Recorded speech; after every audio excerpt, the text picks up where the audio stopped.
Hey guys, Sauniche here with some Heroes of the Storm action for you.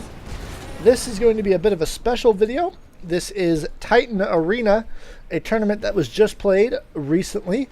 And on the red team, we have Teza playing ETC, Zigziz, I think, playing Uther, Syracuse on Jaina, Bobby Hank Hill on Stitches, and Fan playing the Sergeant Hammer.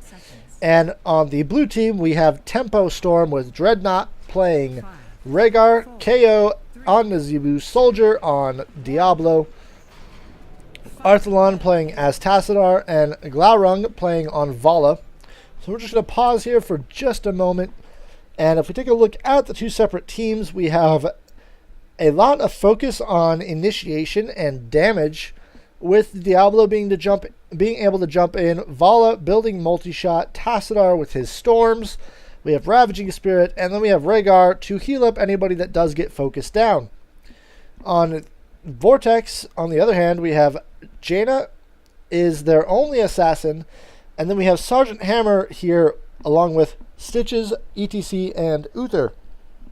So to see how this works out, it's more of a damage initiation combination or composition for Tempo Storm, and on Vortex we have more of a control, slight sustain. They do have more health overall, and just being able to get control and separation, or being able to separate members of the opposing team and get those kills inside of Sergeant Hammer's range. So here we go. It's like down here in the bottom lane, which some people like to call the party lane. Vortex is looking for a gank, but Bobby Hankel throws that hook the wrong way. If he had thrown it towards the bottom, he could have picked up Dreadnought or Soldier there, gotten a quick first kill. But there's Arthalon drawing first blood, and they're moving up. They want Arthalon here. And with 5 members focused here in the mid, they need to spread out and start their soak. There's Bobby Hankel bouncing. Going to be bouncing back and forth here, I believe, from the mid to the top lane. Pretty standard opening on all of those talents, more or less. Here's Glaurung versus Taza up on the top lane. Mid lane, we just have some rotation back and forth between mid and bottom, which is to be expected. You want to be able to control this Merc camp, possibly this Merc camp, and then contest for the bottom one. So there's Arthalon having to put down a storm right there. And at this moment, Tempo Storm has a very slight edge just due to the increased roaming that Vortex has been doing. It's putting them slightly behind. Actually, I take that back. They reached level 3 first, just seconds here before Tempo Storm will. Especially if Glaurung can move up here and do a little bit of damage. Having to use the well already is Glaurung. And Taza has not had to use his, so I'm not really sure how that happens. I should have been keeping a closer eye on that. On the bottom lane, not much going on down here, but Sergeant Hammer managing to keep the more initiation, short-range focus of Soldier and Dreadnought here. Outback Soldier is separated from his team. He might end up going down, but not with the zombie wall and not with that shadow charge, forcing the disengage. Here's Bobby Hankill coming down to the bottom lane to try and help out. Top is still just a one-on-one going on right here. Not much happening, though. Neither player is really winning this lane or outplaying the other. If anything, Taza is getting a slight advantage, using that block really, really effectively to prevent himself from taking a lot of damage. And if we go back to the bottom lane, Dreadnought gets pulled in with that hook. Here's Arthalon rotating in from the mid lane to get that 4-on-4 going. And it looks like Tempo Storm is actually pulled to level 5, just slightly ahead. We'll see if they are able to do anything. So at this point, we're seeing pretty standard builds out of everyone. You'll have Resistant from Sergeant Hammer, along with Maelstrom Shell. We have Amplified Healing from both of the main tanks. Echo Pedal to do a little bit of AoE damage to help with his split pushing and laning ability. I'm guessing with the Echo Pedal, you'll be seeing we'll be seeing Stage Dive instead of Mosh Pit. And here's Bobby Hankill and Arthalon in the middle, trying to prevent this Dragon Knight from being taken and take the Dragon Knight for each other. Looks like Fun is moving down. Zix is moving through. Syracuse taking that shrine back, so that will prevent the Dragon Knight from being taken by Arthalon. And now here's Taza moving into the top. I believe that was another well coming out of Garlung here, but that one's for mana, not necessarily health. Taza knows that he cannot contest that, given the health that Garlung has. He decides to back out and take a little bit of extra damage, or take a little bit of extra experience here. Both teams have their level 7 now, and we're not seeing really anything out of the ordinary as far as builds go. Clairvoyance, when they already have a Farsight, especially when they're both in the bottom lane, is actually something that I'm not really sure I agree with. Granted, it will give them perpetual vision. As you can see now, we have the reveal symbol going off. It will give them perpetual vision of the shrine, but I just don't feel that. I feel like one of these is a wasted slot. There's Zizix coming down, getting shot a little bit, but all in all, still alive. There's Dreadnought being pushed forward. Both teams at level 8 now. Neither one really separating, but there's Fan-X is going to go down right there as Garlung rotates down from the top. Makes this a 5v4. Taza not coming down either. Looks like Bobby Hank Hill also separated from his team. Going to go down here in just a second. There it is. And that is a 2-0 swing in favor of Tempo Storm, putting them about a half level ahead of Vortex here at the 5-minute mark. So we've had good soaking from both teams. The main difference is just that minor team fight here. It looks like Tempo Storm is using the advantage they just gained to take some Giants. Maybe put a little bit of pressure on the bottom lane. We'll see what they can do. Neither team has really taken a lot of siege damage. If we look at the damage on these turrets, we have 2,800 there, so both teams pretty even on the siege damage. And there's level 10 for Tempo Storm. We'll see if they can make something happen. They have about a half level, so probably about maybe 20 to 30 seconds to make something happen with that level 10 edge with their ultimates. You can see here they've picked up all damage ultimates, except for Ancestral Healing, but they have picked all damage and very team fight oriented. Very, very strong getting in there, blowing stuff up. But there are the ultimates for Vortex as well. And there's that stage dive, like I was saying earlier, allowing ETC to split push and still get to the team fights immediately. So that's what we're going to be seeing out of Taza. Bottom shrine here is being taken by Zizix, and Fan and Syracuse are moving forward. Bobby Hank Hill moving up to the mid. And let's take a look at the other ultimates for Vortex. We have Water Elemental, Divine Storm, Stage Dive, Gorge, and Napalm Strike. So out of all of these, only 2 of them are real damage. Divine Storm does a decent damage, but you use it more for the AoE stun ability than you do for the damage ability. There's First Aid coming out of Fan to keep her alive, and it is 2 on 3. But with the Zizix rotating to the bottom, it is now 3 on 3. And here comes Bobby Hank Hill, so we might be looking at another big team fight coming up here in the bottom lane, and will not be surprised to see that stage dive come down, as there are 5 members of Tempo Storm and only 4 on Vortex, but that stage dive can make it 5 very, very quickly. So we'll have to see if that full rotation comes down. Nope, looks like both teams are actually deciding to disengage. There's Bobby Hank Hill with a hook onto Garlung, but with that vault, Garlung will just be A-OK. Here's the stage dive initiation coming in, but the Ancestral Healing keeping KO alive. Ultimates going off everywhere. There's Strafe and Lightning Breath, and Uther is down. Taza is going to go down here any second now. There goes ETC, so it is now ETC down to, and Uther down to Vala and KO right there as Nazeebu. There's Arthalon going down. So initiating onto Nazeebu worked out really, really well. Canceled out that Ravenous Spirit immediately, and that gives Vortex complete map control.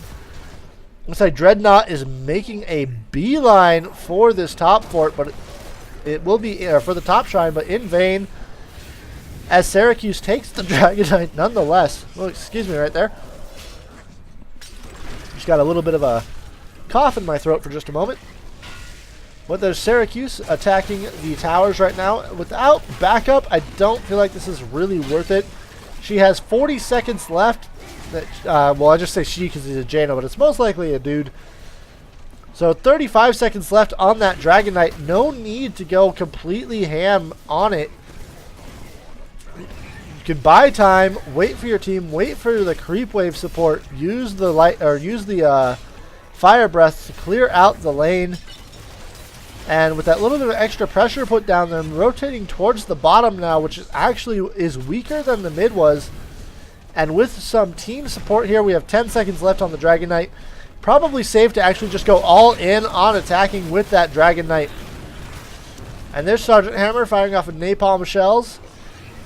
But our level 13 talents are up for both teams, and we have Sprint, Uther, which can be absolutely terrifying. Sprint in, and then use the Divine Storm. But pretty standard talents all around. We have Giant Killer coming out of Sergeant Hammer. Not really sure I completely agree with that. Both teams going for Mercenaries now to get pushed along the lane. Going for Giant Killer over First Strike, I'm not sure I completely agree with that one. Just the fact that none of these guys have a lot of health except for Diablo, so Giant Killer is not going to be nearly as effective as that First Strike would be. Provided there is a lot of AoE damage. Vala with the multi-shot, Tassadar with his storms, even Nazeebu with his frogs and his spiders and his ravenous spirit, which will prevent that First Strike from really working. So I guess Giant Killer is the correct choice. There is a big initiation happening right now. Dreadnought gets eaten, and Bobby Hankill bringing him down, but the Ancestral Healing come up to keep him alive, immediately canceled out as Rhaegar goes down. Uther as well, though. And the Ravaging Spirit from the back line, the very, very back line. KO all the way back here, the fight taking place all the way up here, and just devastating losses there for Vortex. That is a 3-1 swing in favor of Tempo Storm, and the Knights are pushing the top lane. Bottom Knights being taken by Tempo Storm right here after securing that map control, specifically securing the bottom lane control. They were free to go for those bruisers without any kind of fear of reprisal. So we have Tazza up here battling Arthalon, but a Psy Storm will make short work of that gate. And here's where the Echo Pedal works really, really well to split push, except I feel like he should finish off that creep wave. I see why he went back. He does not want to lose the Dragon Knight, but it's too late. Too little too late, as KO has taken the Dragon Knight here. And I not a huge fan of putting people like Nazeebu and other damage dealers into the Dragon Knight. I feel that they are better used supporting the Dragon Knight, making the other team afraid of engaging, because they know that while that Dragon Knight is up, there is no Ravenous Spirit possible. So they do not have to worry about that for the next 45 seconds. But there goes the bottom fort to those Knights. And we have the Dragon Knight moving up to the top now. KO and Tazza fighting right there. Second fort will go down, and that is pushing this to almost a full level lead for Tempo Storm. They need to catch up here and definitely need to get to their level 20. Vortex, I mean, needs to get to level 20 at least at the same time or very shortly after Tempo Storm, or they will just break this game wide open. Looks like Fan has that hover siege mode, fishing hook to that extra range on the hooks. Imposing presence from both Uther and ETC. I kind of feel like that is a little bit of a miscommunication. Don't really need both of those. Also, imposing presence doesn't really have much of an effect on anyone except for Vala. And even then, she went with a multi-shot build. She did not go with her auto-attack build. It will slow down her cooldowns because she won't be getting battle momentum nearly as quickly. But we have a stolen siege camp here by Tempo Storm. And another big team fight engaging here. 18-17 is about as even as... Oh, the Ravaging Spirit from behind the tree line. This is about as even as Vortex could have asked for. But they are not going to get it. Bobby Hankill coming in here. Throwing out a hook. Oh, what are you doing? That is going to get yourself killed. Oh, and only Fan is up. So that was a 4-0 swing and a 1.5 level lead now coming in here for Tempo Storm, but the worst part for Vortex was the location. Getting wiped right outside their gate is going to mean a dead keep every single time. 110% of the time, that will result in a dead keep. With only Fan to defend here, looks like Tempo Storm is deciding to fall back and not really getting a lot of map control. That is, excuse me, that is my dog barking in the background. I guess she sees somebody outside. Indeed, there is someone walking past my house. So hopefully she'll be quiet here in a second. In which case, we're just going to ignore her. Hey, hang on 1 second here.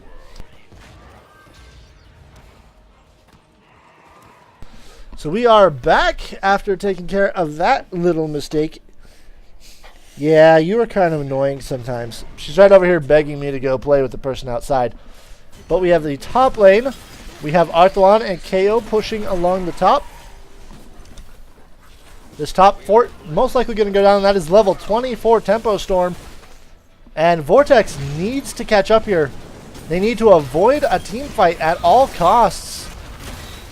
Well, maybe not the cost of another keep, but they do need to avoid a team fight. It looks like Tempo Storm rotating towards the bottom, collapsing onto Vortex here. And this is exactly what Vortex does not need to do. They are actually initiating this team fight, and that is going to backfire really, really largely. Glaurung coming in here from the behind with the strafe. Lightning Breath coming off. Soldier getting healed up there before any damage can be done. So far, nobody has died, which is kind of a miracle, but Zizix separated from his team right there. There goes Sergeant Hammer down. Bit of a waste of the Ravenous Spirit. Was definitely not needed just to kill Sergeant Hammer. But we are now on a 2-0 swing, and with only 3 people to defend here. And actually, if we take a look at our scoreboard, with only 3 people to defend, and they're the 3 people on the team that are not crucial, that are not absolutely vital to team fights. Uther has his healing here, but it's pretty low. Only 24,000 to 65,000 healing from their Rehgar. 61,000 damage. So all of Vortex's damage is concentrated in Sergeant Hammer. They're just not cutting it. So with only the 3 to defend here from Sergeant Hammer, I believe this game will be over. Without Sergeant Hammer and Uther on that defense, this game will be ending here in just a second. So, if we take a look at that, picking a team fight here when you're down level 20 or level 18 to level 20, never a good idea to do that. And actually, only 4 deaths from Tempo Storm. And if we take a look at our time spent dead, Jaina actually spent over 2 minutes of this, so 1/8 of this match dead. Same with Uther. Whereas if we take a look at the total death timers, we have 29, 29, 29, and 40. So that is, let's see, 60, 90. So roughly less time than Jaina herself spent dead for the most part. So those extra deaths late game are really hurting Vortex moving in here, and just their composition and idea, well, I like it. I love Protect the Hammer. Just not executed very well, and the backup damage just wasn't there. Sergeant Hammer is 20,000 ahead of Vala in terms of the hero damage, but if we look at the next one, Jaina keeping up with Diablo decently, but here's where the fall off is. We have 18,000 out of Stitches, 28,000 out of Nazeebu, 13,000 from ETC, 23,000 from Tassadar. And that is just not enough. So overall, the damages were fairly even. But all of it concentrated in Sergeant Hammer here, whereas it's very spread out for Tempo Storm. And this extra healing right there. I mean, the secondary support for Tempo Storm did almost as much healing as the primary support for Vortex. So really easy to see where that game went wrong and what happened to them. So we will jump into the next game, and I will see you later.